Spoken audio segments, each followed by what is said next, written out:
জ্বালানি সংকট, বিনিয়োগ খরা, বেকারত্ব ও মূল্যস্ফীতি এই মুহূর্তে অর্থনীতিতে সবচেয়ে বড় চ্যালেঞ্জ।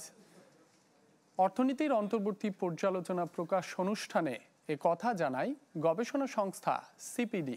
বলা হয়, বছর শেষে রাজস্ব ঘাটতি দাঁড়াতে পারে 1 লাখ কোটি টাকার উপরে। এ সময় কালো টাকা সাদা করার বিপক্ষে মত দেয় সংস্থাটি।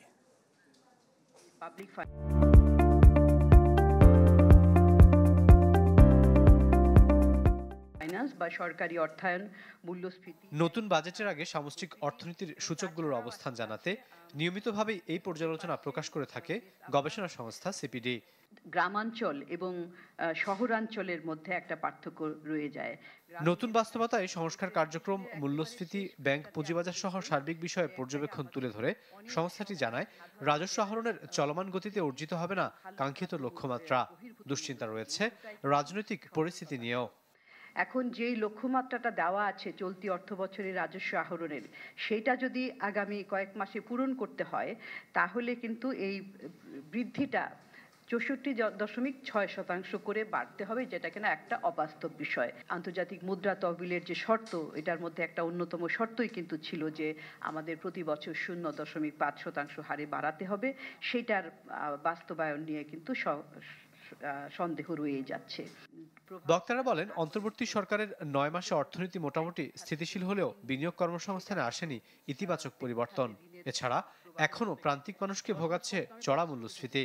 রপ্তানি রেমিটেন্সে কিছুটা গতি এলেও চিন্তা বাড়িয়েছে জ্বালানি সংকট। এমন অবস্থাকে অর্থনীতির জন্য সবচেয়ে বড় চিন্তার কারণ হিসেবে উল্লেখ করেন ডক্টর মোস্তাফিজুর রহমান। গত কয়েক বছরের উচ্চ মূল্যস্ফীতির চাপে জীবনমানের অবনমন যেটা দেখেছে, সেটা থেকে বেরিয়ে আসার একমাত্র উপায় হলো শোভন কর্মসংস্থান সৃষ্টি করা। সেটা করতে গেলে বিনিয়োগে চাঞ্চল্য আনতে হবে, কিন্তু বিনিয়োগে চাঞ্চল্য আসছে না, একটা অনিশ্চয়তা আছে। বলা হয়, সরকারি কর্মকর্তাদের মহার্ঘ ভাতা উস্কে দিতে পারে মূল্যস্ফীতি।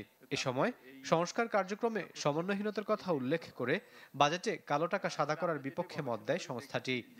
এই কালো টাকা সাদা করার যে সুবিধা, এই সুবিধাটা অর্থনৈতিকভাবে এটা খুব একটা লাভজনক প্রমাণিত হয় নাই, নৈতিকভাবে এটা গ্রহণযোগ্য না, এবং আমরা আগে বলেছিলাম যে রাজনৈতিকভাবেও এটা কোনো ভালো কিছু আনবে না।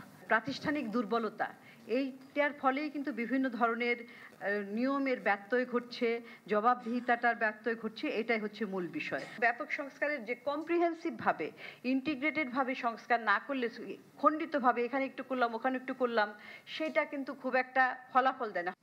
আসছে বাজেটে বরাদ্দ ও বন্টনের ক্ষেত্রে সাধারণ মানুষকে প্রাধান্য দেওয়ার কথা উঠে আসে আলোচনায়।